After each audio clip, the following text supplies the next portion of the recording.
সম্মানিত দর্শক আসসালামু আলাইকুম। আশা করছি সকলে ভালো আছেন এবং আপনাদের দয়া আমরাও ভালো আছি। তো বন্ধুরা, আজকের পর্বে আমরা দেখাবো কিভাবে আপনি মাইক্রোসফট অফিসের মাধ্যমে এমন একটি টেবিল তৈরি করতে পারবেন এবং এই টেবিলটা কিভাবে এডিট করতে পারবেন, কিভাবে আপনার টেবিলটাকে কাস্টমাইজ করবেন তা নিয়ে আজকের ভিডিওটি ভালো লাগলে অবশ্যই কিন্তু চ্যানেলটি সাবস্ক্রাইব করে পাশে থাকতে হবে এবং নিত্য নতুন সকল প্রকার আইটি রিলেটেড ভিডিও পেতে পাশে থাকা বেল আইকনটি প্রেস করে রাখতে হবে। তো বন্ধুরা, চলুন শুরু করা যাক। আজকে আমাদের পর্ব হচ্ছে আমরা একটি ক্লাস রুটিন বা পরীক্ষার রুটিন আমরা তৈরি করব। কিভাবে তৈরি করব তা A to Z আমরা দেখাবো। তো প্রথমে আমরা মাইক্রোসফট অফিস যে সফটওয়্যারটি রয়েছে, আমরা অফিস সফটওয়্যারটি ওপেন করে নিলাম, ঠিক আছে।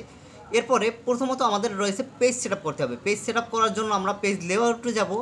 এরপরে আমরা যাব ল্যান্ডস্কেপ করে দিব, কারণ আমাদের অবশ্যই কিন্তু টেবিলটি তৈরি করার জন্য আমাদের যে পেজটি কিন্তু পাতালো পেজ তৈরি করতে হবে। সেই ক্ষেত্রে আমরা ল্যান্ডস্কেপ করে দিলাম। এখন আমরা পেজ সাইজে যাব এবং সাইজটাকে কিন্তু আমরা A4 করে দিলাম। ওকে, এ পর্যন্ত আমাদের কাজ শেষ। এখন আমরা যে টেবিলটি তৈরি করতে হলে কী কী করতে হবে সেগুলো আমরা দেখাচ্ছি স্টেপ বাই স্টেপ।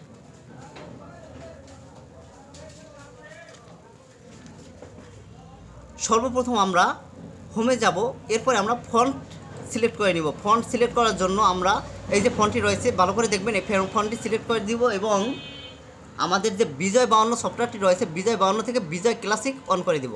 আমাদের ফন্ট বা পেজ সেট আপ কিন্তু শেষ। এখন আমাদের যে কাজটি করতে হবে, প্রথম হচ্ছে দ্বিতীয় সাময়িক পরীক্ষার রুটিন, ঠিক আছে। এই যে আমি দেখাচ্ছি দ্বিতীয় সাময়িক পরীক্ষার রুটিন, এই লেখাটি লিখে তারপরে আমাদের লিখতে হবে।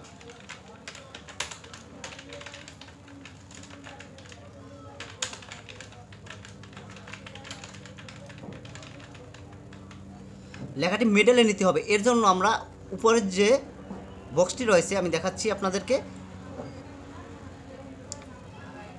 এখানে আপনি ক্লিক করে দিবেন, তাহলে আপনার লেখাটা মিডলে চলে যাবে।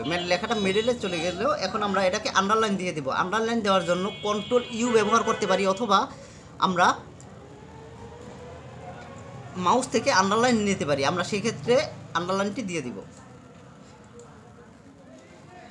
এখন আমাদের টেবিলটি তৈরি করার জন্য কী করতে হবে, এর জন্য আমরা প্রথমে যাব ইনসার্ট মেনুতে গিয়ে আমরা যাব টেবিল অপশনে। এরপরে আমাদের টেবিলটি কয়টি অংশে তৈরি করতে হবে, 1 2 3 4 5 6 7 এবং নিচে রয়েছে 1 2 3 4 5টি। আমাদের সাইডে লাগবে 7টি রো এবং নিচে লাগবে 5টি। আমাদের কমপ্লিট হয়ে গেল, ঠিক আছে। বক্স নেওয়া কমপ্লিট হলে এখন প্রথম আমরা লিখব শ্রেণী।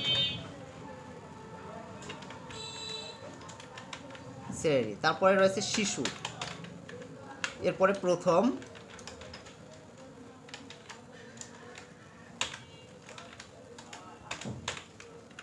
এরপরে রয়েছে দ্বিতীয়। ওকে, এরপরে রয়েছে শনিবার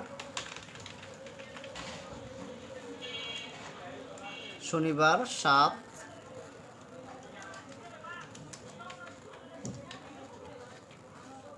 24।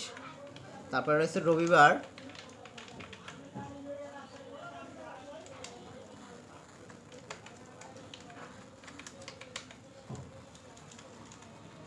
24।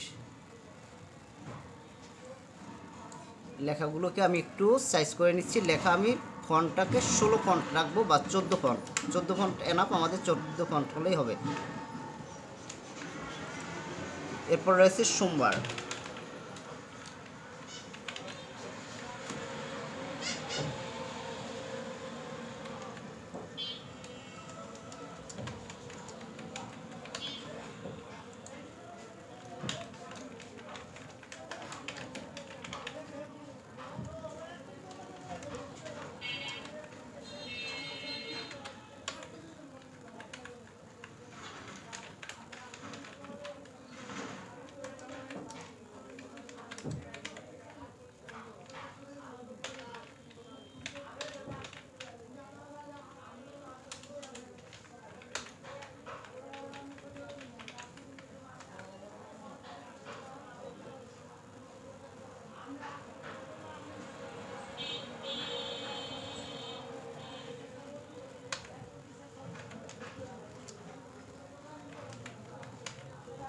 হ্যাঁ, আমাদের তারিখগুলো সম্পূর্ণ শেষ। এখন শিশু রয়েছে আরবি,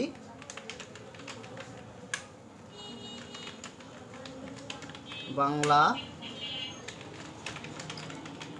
কালিমা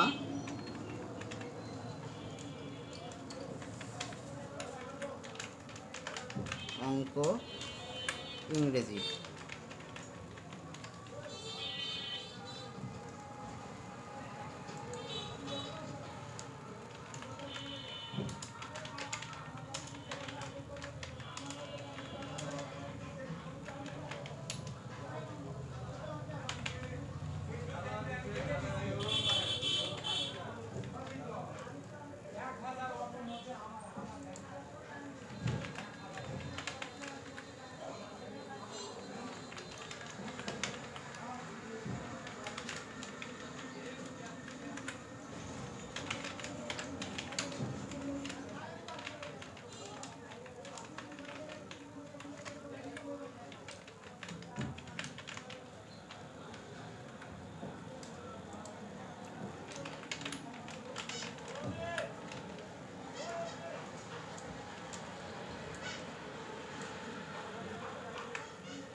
আমাদের কিন্তু মোটামুটি সম্পূর্ণ যে টেবিলটি রয়েছে টেবিলটি কিন্তু সম্পূর্ণ টাইপ করা শেষ, ঠিক আছে।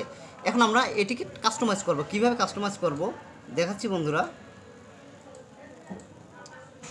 আমাকে বলা হয়েছে এক পেজে যেন 3টা করে রুটিন বসানো যায়, ঠিক আছে, এক পেজে 3টি করে। তো আমি সেই ক্ষেত্রে এক পেজে কিভাবে 3টি 4টি করে টেবিল আমরা বসাতে পারি সেইটা এখন করব। তো বন্ধুরা অবশ্যই কিন্তু ভিডিওটি শেষ পর্যন্ত দেখবেন, তা নাহলে আপনারা বুঝতে পারবেন না। তো আমরা প্রথমত এখান থেকে মার্জিনের যে এখানে একটা দাগ রয়েছে আমরা এটাকে ধরে একটু উপরে তুলে দিলাম, তাহলে আমাদের লেখাটা কিন্তু উপর থেকে শুরু হলো। এখন আমরা কিছু কিছু লাইন রয়েছে যেগুলো 3 লাইনে, আমরা 3 লাইন যেগুলো রয়েছে একটু কমিয়ে দিব।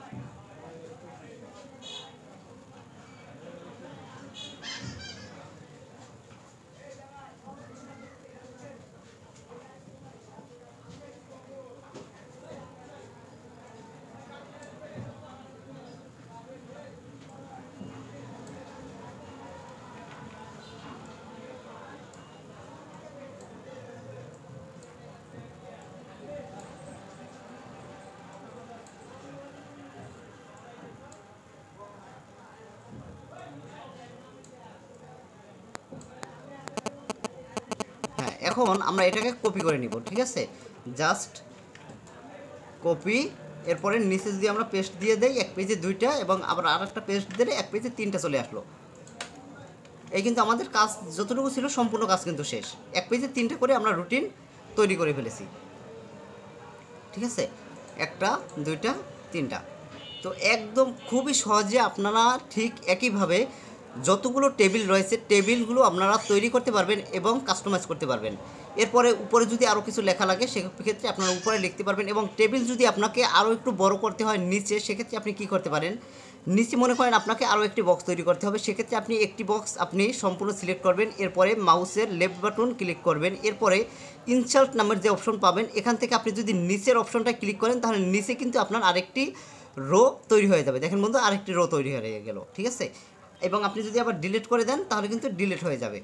এখন আপনার যদি সাইডে আরেকটি রো বা কলাম তৈরি করতে হয় সেক্ষেত্রে আপনার সাইডের একটি বক্স সিলেক্ট করবেন। এরপর মাউসের রাইট বাটনটা ক্লিক করবেন, এরপর ইনসার্ট অপশনে যাবেন। এরপরে এই যে দেখেন ইনসার্ট কলাম টু রাইট, আপনি লেফটে চাইলে লেফটেও তৈরি করতে পারেন। আমি লেফটে মনে করেন তৈরি করলাম, দেখেন লেফটে আমার আরেকটি বক্স তৈরি হলো। আমি রাইটে দিলে রাইট সাইডে আরেকটি বক্স তৈরি হয়ে যেত, কলাম। তো ঠিক একইভাবে আপনারা যদি মনে করেন যে আমার আরেকটি ঘর বানাতে হবে, আরেকটি রো বানাতে হবে, আরেকটি কলাম বানাতে হবে, আপনারা একইভাবে রো এবং কলাম বানাতে পারবেন। তো বন্ধুরা আজকের ভিডিওটি মোটামুটি আমরা যে একটি টেবিল কিভাবে তৈরি করে সেগুলো আমরা দেখাবার চেষ্টা করেছি। তো নেক্সট পর্বে আমরা কিভাবে টেবিলটাকে কাস্টমাইজ করে আরও বেশ কিছু টাইপিং করা যায়, কিভাবে একটি বক্সের ভিতরে আপনারা পাতালোভাবে লেখা তৈরি করবেন তা আমরা দেখাবার চেষ্টা করব। তো বন্ধুরা ততক্ষণ পর্যন্ত সকলে ভালো থাকবেন, সুস্থ থাকবেন, আমাদের জন্য দোয়া করবেন এই কামনা নিয়ে আজকের ভিডিও এখানে শেষ করছি। আল্লাহ হাফেজ।